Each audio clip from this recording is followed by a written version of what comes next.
So welcome everyone. Thanks again for tuning in on this gorgeous Tuesday afternoon. Welcome to our EcoQuestions session with Vision Gallery. This is being recorded and we ask that everyone remain muted until it's time for the Q&A. During the presentations, feel free to type questions into the chat and I will address those during the Q&A. For those of you who are not familiar with the Metro Phoenix EcoFlora, we are a community science project that's documenting urban biodiversity using a free web-based platform and app called iNaturalist. Every month, in addition to the overall project, we have a new EcoQuest challenge that searches for specific plants or ecological interactions. So EcoQuestion sessions are presentations followed by question and answer sessions with scientists, experts, or community members focused on that EcoQuest topic of the month. So today, in coordination with our March EcoQuest Wildflower Wonders, we have Meyer and Aimee Ollinger, the artists behind Approaching the Natural at the gallery at Chandler Center for the Arts. The gallery is curated by the Vision Gallery. Both are nonprofit art galleries managed by the Chandler Cultural Foundation. Mary and Aimee's work really makes the tie-in to the art-nature connection. Approaching the Natural quietly expresses the diverse beauty that lies in nature, from the hard curved edges in Meyer sculptures to the free flowing lines in Ollinger's work. To start off our session, we're hearing from Mary Meyer. Mary creates mixed media works that investigate how the human form impacts and is mirrored within the natural world. Her practice is driven by an interest in botany, biodiversity, anatomical structures, and the intuitive study of form. Mary, I'll turn it over to you to introduce yourself. Hi, everybody. Welcome, and thank you, Jenny, for having us here. This is just wonderful. I love this program. So I am a mixed media artist. I've been practicing full-time for about 10 years now.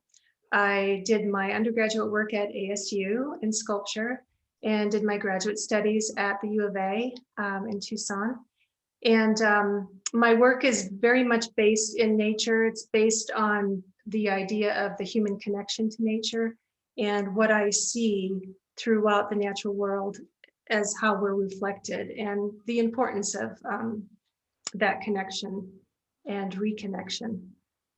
So I don't know if that makes sense, but hopefully it does. Perfect. So to start off, we have a video from Mary that I'll set up here to play for you all. And again, if you don't mind keeping yourselves on mute, and then we'll get together for the Q&A. Thank you. Everyone see that okay? Mm-hmm. Perfect.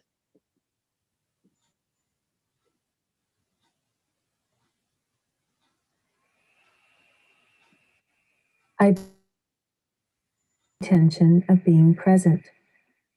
It is a practice, and a challenging one at that.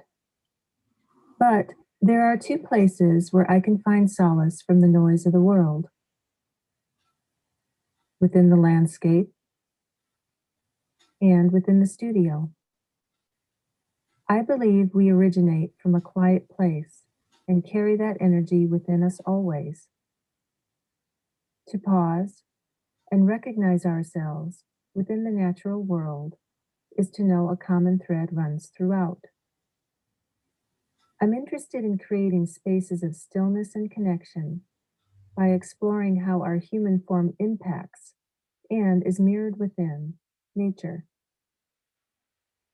I look at a seed or the shape of a leaf and I see the human figure. It embodies the patterns and symmetries of all living systems. This is my inspiration.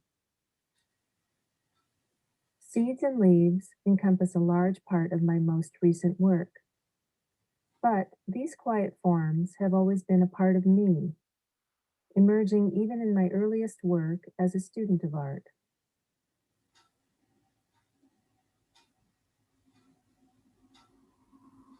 My passion for sculpture began years ago when I discovered a love for carving stone. I was taught to work intuitively with the material and allow the form to develop and unfold organically. I immediately connected with this way of working, and repetitive methods like carving and sanding still remain an essential part of my practice. Along with my sculpture classes, I also studied life drawing and botany. Both had a profound influence on my direction. I've always had an intense curiosity with the relationship between exterior and interior, cutting objects in half to reveal the inner layer, to expose and investigate what is beneath the skin, describing form, and symmetry, something so ubiquitous it is part of our bodies and of all living things. It is only recently that I looked to botanical diagrams and illustrations for my research into seed and leaf forms. They are abstracted, but still grounded in life, reality, science, inspired by the interconnectedness of the natural world. But unlike the cycle of life and growth found in nature, for me, the leaves came first.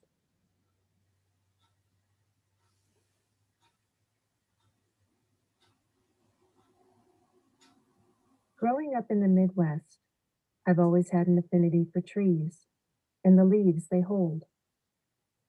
Their simplicity of form and connection with nourishment and protection.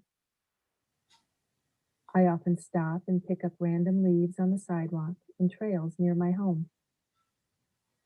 They remind me of the Midwestern landscape and the farm where I spent my youth.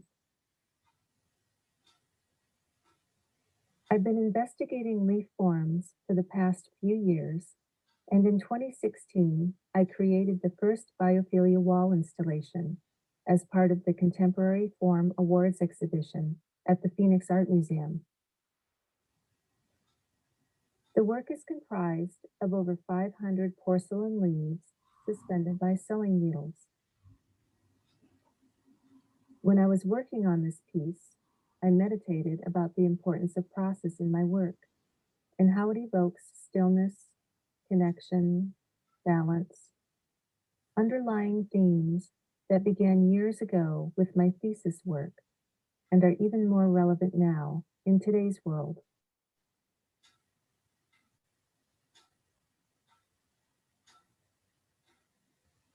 As I reflect upon this past year, I am grateful for my work and the time spent within the bubble of my studio.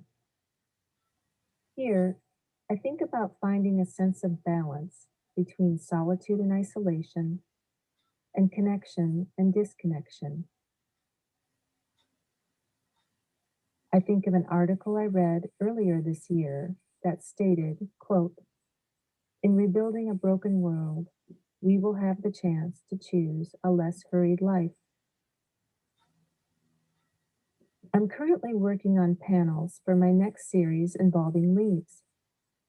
It explores balance through the lens of strength, the strength that exists somewhere between the stillness of solitude and the energy of connection. The panels vary in size and will hold porcelain leaves that are once again supported by sewing needles. Similar to the Biophilia leaves, they are distilled to essential shapes and carry symbols of life and reproduction inspired by human and botanical anatomy.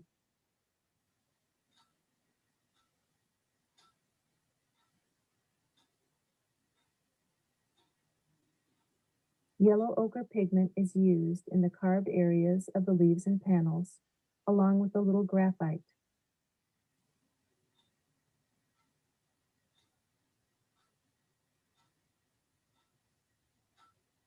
For me, these forms hold a sense of quiet strength and resonate with the energy that surrounds them. I like the thought of their presence having a ripple effect, like sound waves or concentric circles in water.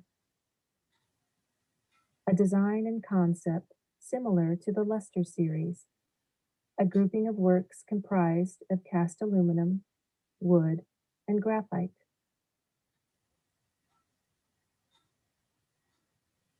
The leaves are individuals, unique in shape, texture, pattern, elements that are repeated and carved within each corresponding panel. They have their own place, yet they are connected, each one an important part of the whole.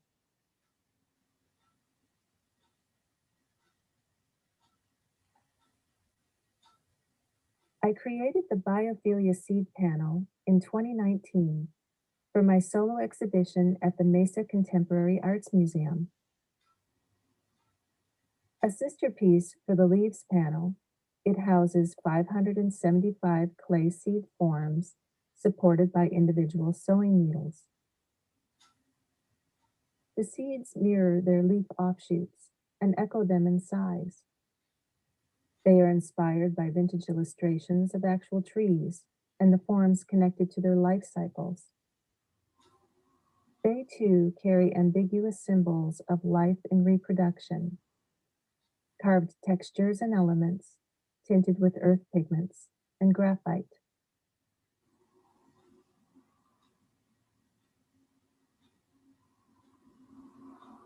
I connect with the quiet nature of clay. It is a grounded material that fosters a meditative state of mind. Much like carving stone and wood, working with clay is a very present process.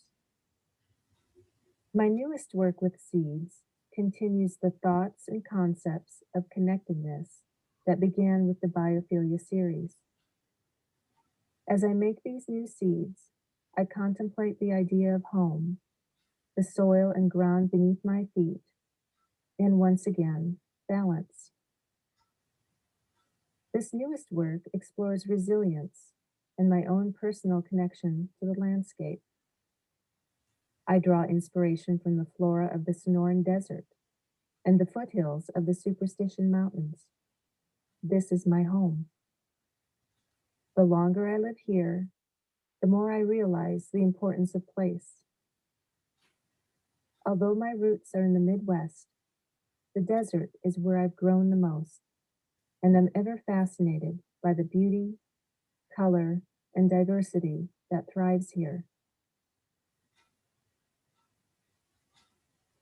I use stencils to create the initial shapes. The pieces are cut out and sculpted using designs inspired by the blooming trees, shrubs, and cacti of the landscape.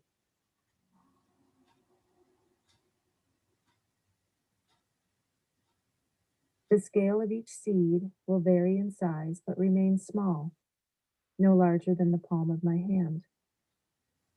As I work on this new series, my thoughts on seeds are many. They are the underpinnings of natural systems.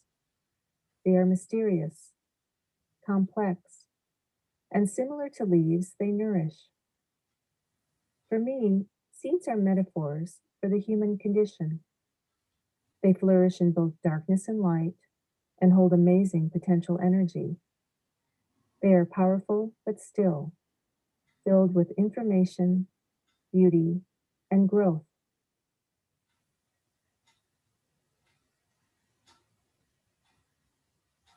As the seeds become a little drier, they are detailed and carved. This clay body is called Black Mountain. It has a gritty texture, giving the carvings a more weathered look, which I like.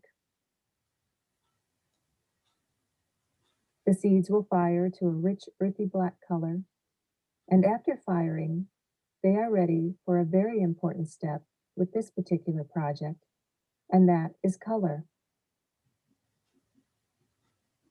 Within the desert landscape, I see color as a symbol of resilience. There are hundreds of plants that grow with little or no water, yet survive and produce vibrant seed-bearing flowers. Blooms that range in spectrum from yellow to orange to red to purple. The seeds will reflect this palette through the use of earth pigments, a step that will come much later after some experimentation. And as with the seeds of Biophilia, the color will be subtle, applied and layered to accentuate the incised areas, details, and textures of each form.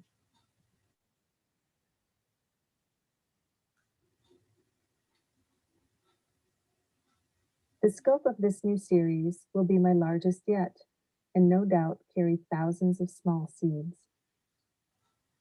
Like most of my work, it will grow and change organically. Wherever it takes me, I know the finished piece will reflect a personal journey, one grounded in connection with the landscape and driven by the meditative experience of making.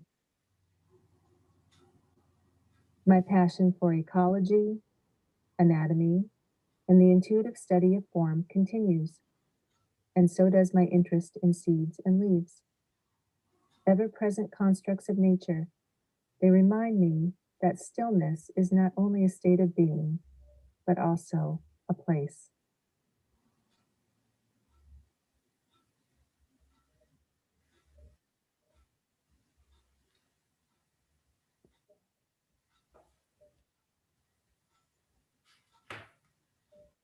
All right. Now we have some pieces in the newest exhibit, right, Mary? Yes. Okay. Now these were taken at Chandler Center for the Arts Gallery This is just in last week. approaching the natural. Yes. Yes. Fabulous. So I'll go through these. Let me know when you want me to click to the next photo. Okay. So these are the actual panels I was working on in the video. And there's about 16 of them total, and I'll probably make more. But this is what I have so far. And this piece was, the series was inspired by that article that I mentioned in the video that was in the Atlantic. And it was an article all about how the pandemic has changed the way we live and in many ways forced us to slow down and lead less hurried lives. And I really started thinking about that, and just I'd been working with these ideas of stillness and connection so long in my work, long before the pandemic. But after I read that article and was experiencing this new way of life, those ideas really became more profound for me. And so I started thinking of how it's changing the world, but also how it's affecting my world as well. And you can scroll through them, Jenny, if you want to go on to the next.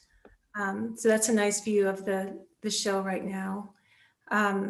So these are all individual leaves, porcelain leaves that were taken from or inspired by a book called The Book of Leaves. And it's this illustrated book of over 600 leaves from around the world, and using leaves as symbols, of humans. They're inverted. So what you see as the top of the leaf is actually the stem.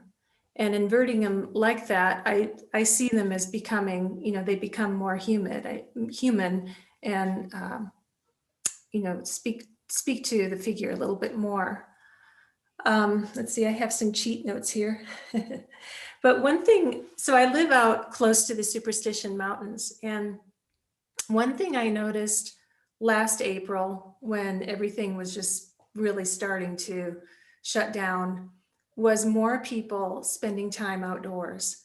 And especially around here, we're surrounded by trails, more people hiking, biking, just being out in nature. And so a lot of the inspiration for this piece was not only questioning solitude and isolation, but also this reconnection that I'm seeing to nature, and how I think that is such a good thing and so needed in our world. And so that it was as like a silver lining to everything that was going on. It's a really good article. Even now, if you're interested in reading the article, it was in, I think, the April issue of the Atlantic last year, and Ellen Lightman was the author. But I think it really hits home, and it talks a lot about, nature and the importance of our human connection to nature, and how our world has become such a fast-paced world that we lose touch with being connected, with the quiet and stillness that surrounds us. And so each one of these leaves that you're seeing actually is, like I said, it's represented, it's inspired by a real leaf that exists. And they're all the actual leaf sizes too. So some of them range from about a half an inch in length, and the largest ones that I have are about 14 inches in length. So that's happy to answer any questions later on this work. I didn't realize that they were actual size. That's really fascinating.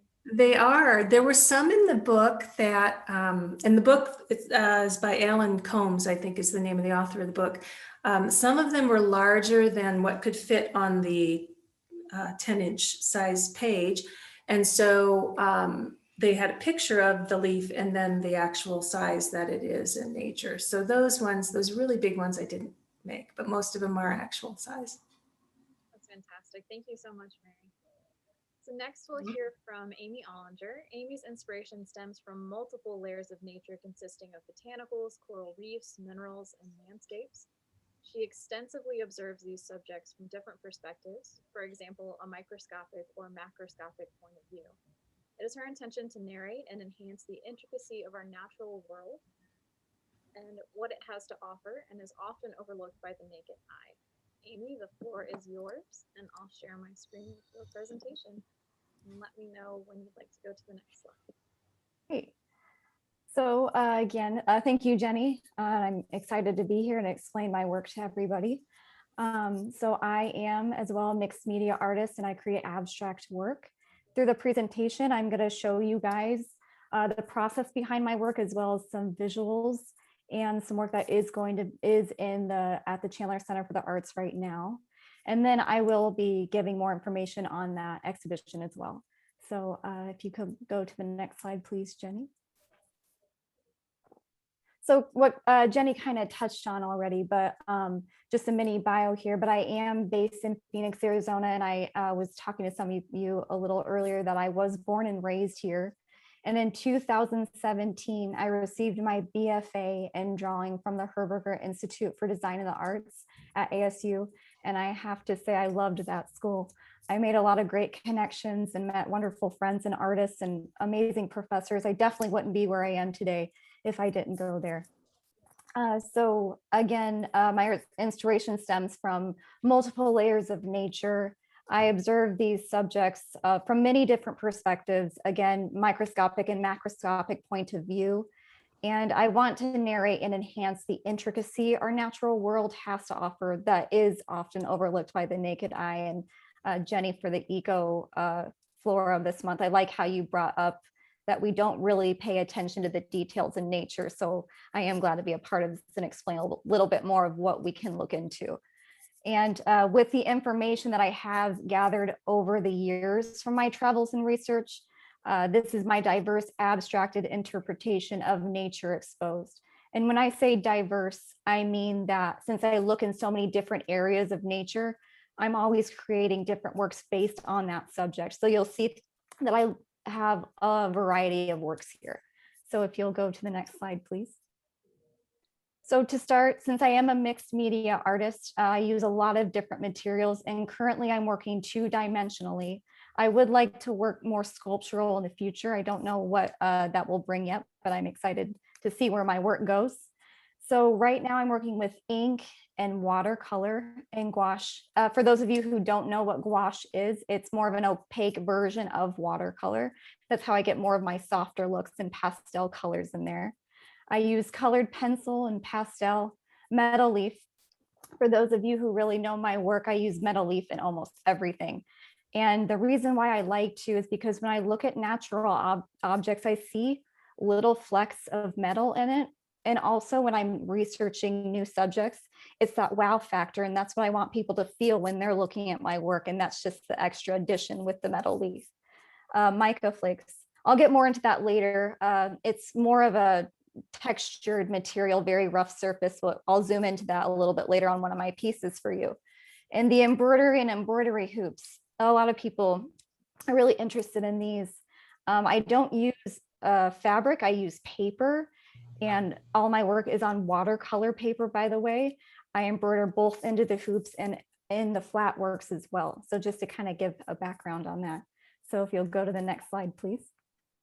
So subjects I have studied or are currently studying, the human body to start. So when I was in college, I started looking at the human body, but it was hard for me to continue doing this specifically because I was researching too much about viruses and diseases, and it was hurting my mental health. So that's why I started going more into nature, because my work is meant for me to have an escape from reality and not spend my time being anxiety filled when I do that. It's more of an organic process and a meditative process for myself. The next is cells. So with cells, every subject I look into, I want to make sure that I'm looking at it at all levels. So surface level, macroscopic level, and cellular level, which is a microscopic level. And I look into botanicals, coral reefs, and ocean life, mushroom and fungi, landscapes, and rocks and minerals. This image to the right is called radiating redstone. And I do add a little bit of all these subjects into my pieces. You'll see a little bit of everything. So just to express that as well. And if you'll go to the next slide, please, Jenny. So this is called Coral Castle. When I was in Florida, I had the opportunity to go snorkeling, and coral reefs are the most intricate, crazy worlds ever. You know, I was in the ocean, I couldn't believe this world that was below, and I wanted to go and touch it, but you can't do that. So I had to just admire it from above. And in this piece, I wanted to create that sense of movement, my experience when I was in the ocean. So with my line work, I'm making a lot of movement through that. The anemones, I'm making that have a lot of movement as well. The blue, resembling the water. So if you'll go to the next slide, please. So with this is the mica flake material I was telling you guys about. And the color of this is called pearl. And I thought it was a perfect addition because underwater you find pearls. So my work is very intentional. Every mark I put on the page has a meaning. So that is an explanation of that. So if you'll go to the next slide, please, Jenny. So what I focus on during my research, I touched a little bit before, but speaking again, how we don't really notice what is in nature. And I feel it is my intention to show you all what you could be missing. So that is what I'm trying to express. So I do that through lines and texture, color, pattern, shape, composition, and senses.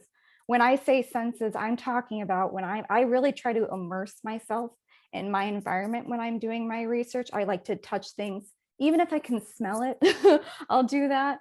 But if something is soft, maybe I will use more pastel in that specific piece because pastel has a sense of softness. So just to explain further about that. So if you'll go to the next slide, please.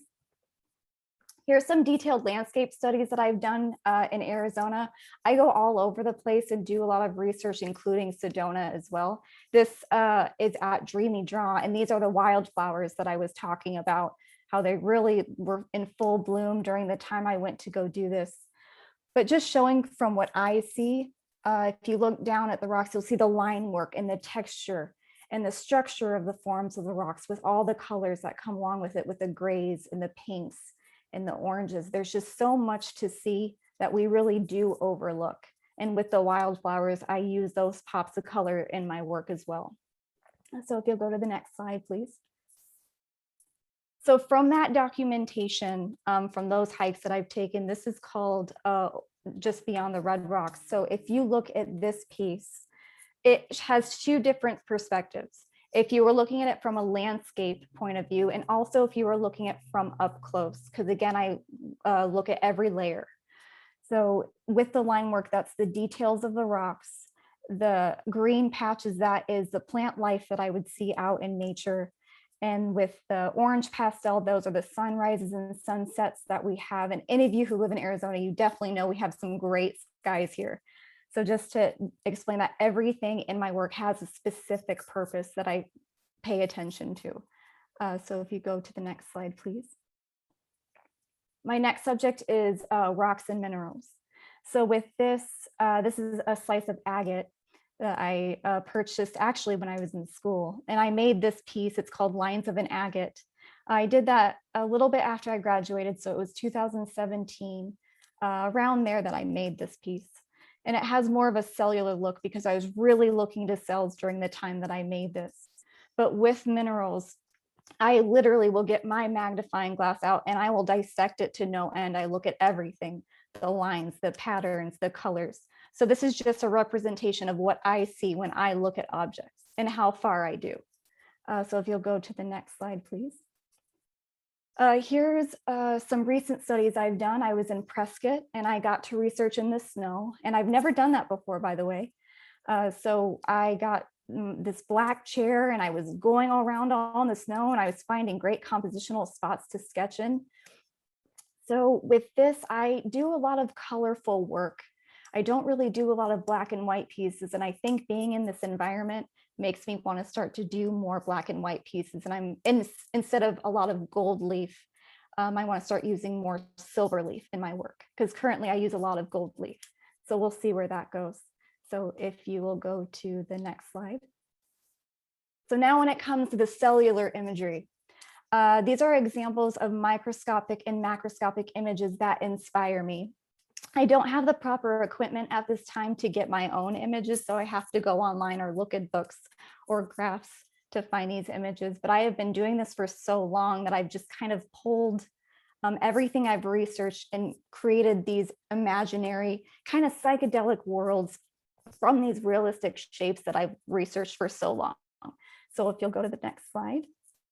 And with that, I make these embroidery hoops. So there's a lot of meaning behind these hoops. I have a very strong connection with them. So I make these circular compositional hoops. I want people to feel that when they're looking at these, that they're looking under a microscope and that they're looking, let's say if they were looking at a flower or, even the human body in the center hoop there, those are actually mini cervixes because when I think of flora, I think of the vagina. And so it's all connected somehow. So that's what these hoops mean to me. So if you go to the next slide, please. This is just a zoomed in version of what my hoops look like. So you can see I'm using a lot of texture and circular forms. And I love it when anyone in the medical field looks at these because they point something out, even though this isn't realistic. But they'll say, I recognize that, or, oh my gosh, I've seen that under the microscope, or that's a yeast cell. Like I hear so many different things. And I love having conversations with people in the medical field, especially. I just love it when people have a certain connection with my work that I might have not even noticed in it and say that it looks like something that is familiar to them. So if you'll go to the next slide, please. The last thing is mushrooms. So I had the opportunity to go to Washington and study these amazing mushrooms. I saw a good friend of mine, her name is Eva. She taught me even how to go mushroom harvesting, and she was informing me which ones could be toxic and which one you could eat. Chanterelles especially, those are delicious. But if you guys are interested in nature just as much as I am, and mushrooms especially, she has a TikTok and it's called Eva Goes Outside. It's EVA, goes outside, all one word. And I just have to say with mushrooms, it's so crazy, this alien life that grows from our world. It's just unbelievable what we can find. And I can't wait to incorporate this into my work in the future as well. I already have a little bit, but this is more of an extensive way that I can add into my work. So if you'll go to the next slide. And that is it. So just to give more information on the exhibition that Mary and I are in, it's called Approaching the Natural. And we've got a lot of pieces in this exhibition. It's definitely something you don't want to miss, and you should go see in person if you can. The dates are March 6th to April 10th, so you guys still have some time to go see it. The venue is at the gallery at the Chandler Center for the Arts, and the address is 250 North Arizona Avenue, Chandler, AZ 85225. And the gallery hours are Monday through Friday, 10 a.m. to 5 p.m. and the cost is free to go.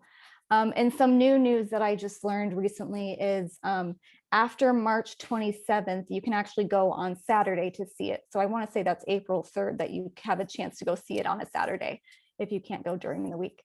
And if you go to the next slide, Jenny. And if you can't go in person, here's the information for the virtual reception. You can join Mary and I again on Saturday, April 10th at 2 p.m. MST via Zoom. And if you want to go to that, RSVP at visiongallery.org, and you can get all the information for that to attend. And if you'll go to the next slide, one more slide.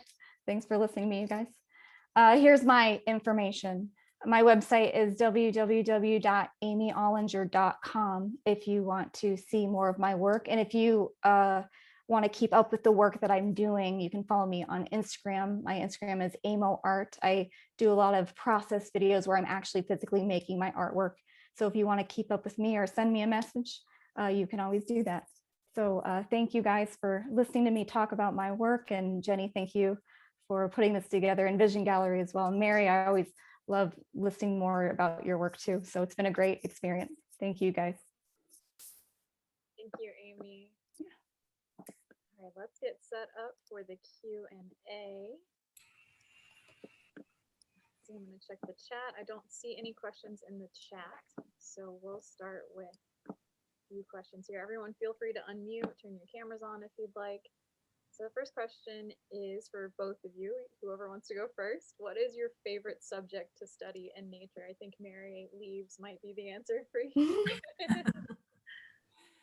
Well, I can start, I guess. I would say recently seeds and leaves, just because they're what's on my mind. You know, there's so many things that in nature that, like we just saw with Aimee's work, there's so many different things to enjoy. But what I like about, I would say leaves in particular, is they're everywhere. And I have a personal connection to them being from the Midwest. They carry memories of childhood. And then also I see within them, you know, veining, the veining of a leaf, similar to the veining of the human body. These branching patterns that we see everywhere in nature, from the micro to the macro. So yeah, and then just the idea of nature as being a place of stillness, you know, I think that leaves represent that very well. Aimee, how about you? For me, I want to say it's probably has to be minerals, just because I love getting my magnifying glass out and I just love looking at every little detail. Like here, I'll show you guys. Like I have it right next to me. This is my favorite right here, because I just will look at every single line and texture. I've actually made a lot of work with this piece right here. So just to give an example of why, and I can hold it in my hand and I can touch it. So using all those senses. So that's probably minerals. I like Yeah. that tie-in with the sensory. Yeah. Tactile. All right, so why do you create the type of work that you do? And also, why did you decide to make pieces about nature? Do you want to go, Aimee? Why don't you go first this time? I can go. Yeah, so the reason why I make the work I do is because, again, it's that escape from reality. And I just need that time to meditate in nature because it makes me the most calm. And also, again, having that intention to share with people what is being missed out in the world, because as Mary had mentioned before, I think the same way, our lives move so fast. And we really do just need to stop and appreciate what is around us. And nature is the best way to do that. So that's why I make work about nature, especially. I would say very similar to that. When I first started making work, you know, even as a student, I would recognize these natural forms within my work, but not really consciously be thinking of a leaf or be thinking of something from nature. And so I think for me, it's just a part of me. And then when I actually started studying these subjects in botany and undergrad, and really focusing on my surroundings a little bit more, it's that human connection, that how we are our bodies are reflected in so much around us. So that's what drives me. I mean, that's what inspires me when I'm out in the landscape and I see things that remind me of, textures on certain plants that remind me of the pores on my skin, or, things like that. Seeing that interconnectedness, I think that's what really drives. And then the other thing I want to mention is more recently, also this concern for balance, this concern for ecological balance, biodiversity. All these things have been kind of a undercurrent in my work for the last several years. And moving forward, I'm really focusing more on those ideas, and also bringing those ideas closer to home, closer to where I live, and studying things that, not in a general way, but are more focused on place, the desert here. Thank you. One more. What future plans do you have with your artwork, and how would you like to see your artwork progress? You want me to take that, Aimee, or do you want to go first? You can go. Yeah, you go ahead. Well, I'm working on some things right now. I have a residency coming up at Tempe Center for the Arts, and I really would like to, the work that I'm planning for that is the seed piece that I spoke to in the video, and focusing on flowering plants in the desert. And so partnering, doing research, partnering with resources, local resources, to do more research based on that idea. And then I'm also working on a print series with Brent Bond, who is a master printer up at Santo Press. And that is in conjunction with FICA, which is the Phoenix Institute of Contemporary Arts. And so it's a little bit of a shift of gears for me, working with prints and working 2D rather than 3D. And I'm doing that right now as we speak. So those are things I have that I'm working towards. Beyond that, we'll see.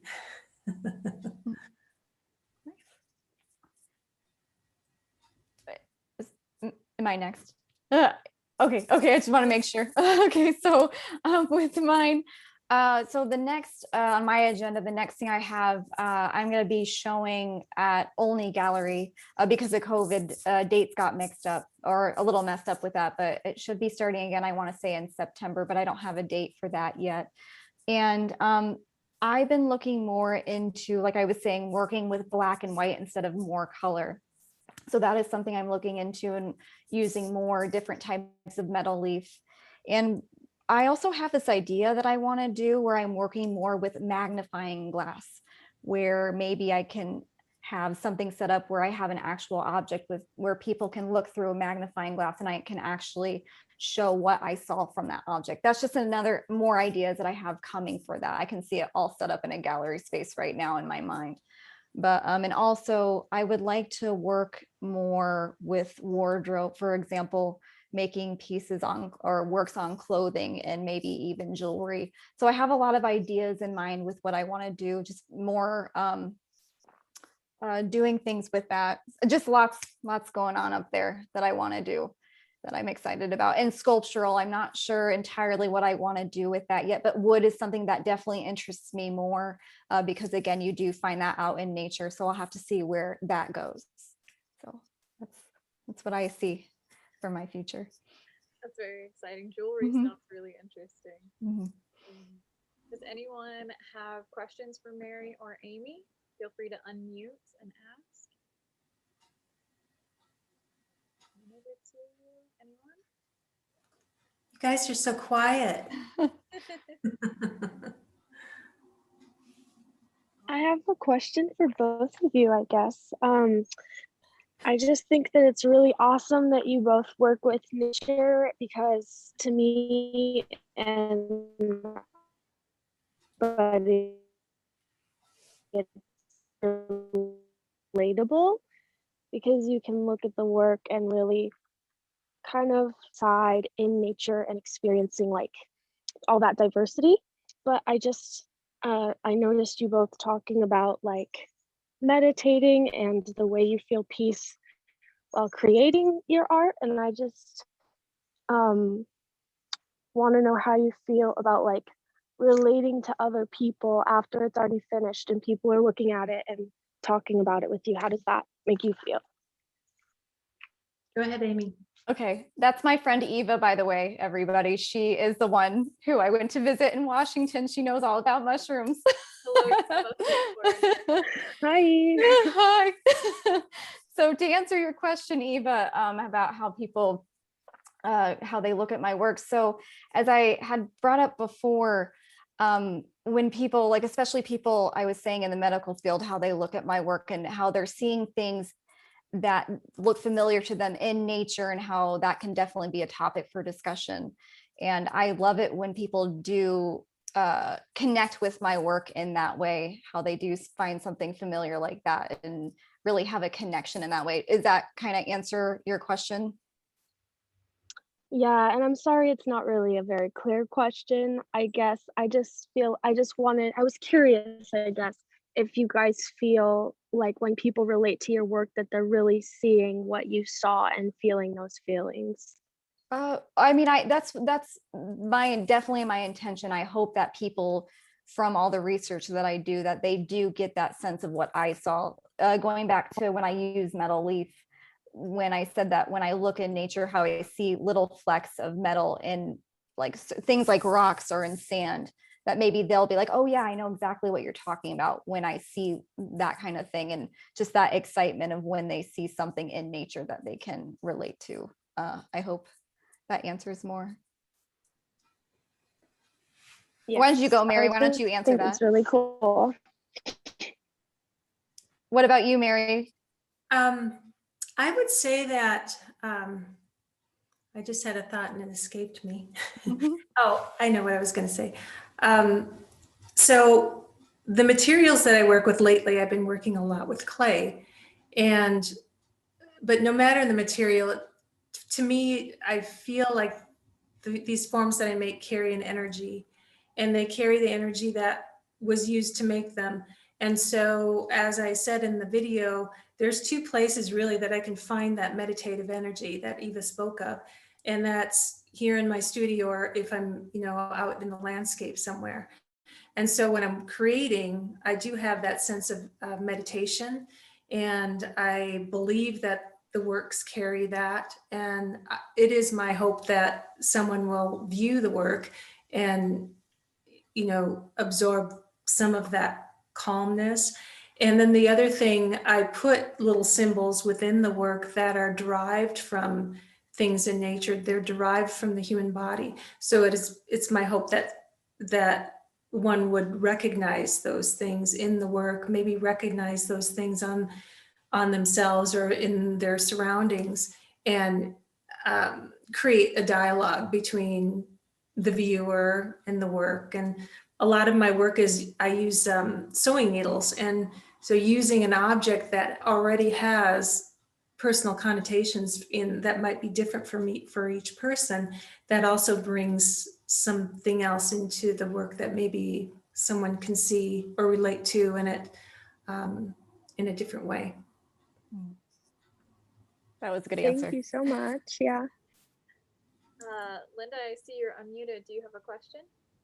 Oh, what I was going to say first was, Mary, the whole idea of you installing your installations and hanging them with sewing needles makes me really nervous. So I was going to ask you, have you had any accidents with anything whenever you're setting it up, or even after it has been set up? I never have. I think the one piece that was at Phoenix Art Museum, I had one of the leaves when I was hanging it, it slipped, but I also had a moving blanket. So I have the system down, hopefully belts and suspenders, that nothing really happens. And it looks a little daunting, but it's actually a system that works pretty well. All the panels are pre-drilled, and so the sewing needles just go tap right in. And yeah, I've never had, knock on wood, I've never had anything happen. Thank goodness. Yeah. I did see it whenever you had the installation in Mesa. Oh, you I did. typed that in the chat. I don't know if you saw it or not, but it was just like fascinating. So I was really, appreciative of hearing what you had to say today. Yeah, I appreciate that. That was my first museum show, my first solo show in a museum. So that was a big deal.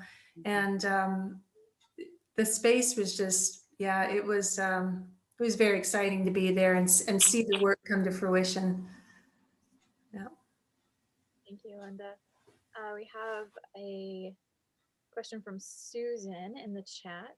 It's meditative to me as it has been listening to the two of you talk about how your practices are meditative. My question is for Mary. I love hearing how your leaves are inspired by a book, which is one removed from real life. Can you talk about how observing nature from this remove has let you be more fantastical in your forms? And then Aimee, there's also a question for you after Mary answers. Hi, Susan. That's my friend, Susan. I had no idea she was going to ask this. I would say that, deriving these forms from a book or from illustration, for me, it's a starting point. And where I take it from there is totally, I would say, I don't want to say imagined, but it just kind of evolves. And so I will start with an initial shape and maybe some type of component that is within that tree that's recognizable, and then go from there. But the forms themselves really do change as I work with them from the initial shapes. So they end up being something that I guess would be very abstracted, but yet grounded in reality in some way. And that's what I like. I used to work very abstractly, I would take a stone and just make something totally non-representational, and having something to work from grounds the work for me. Thank you, Mary. I hope that answered the question. Aimee, I heard you talk about how working in the snow makes you consider working in black and white. How else does working outside change the way you work?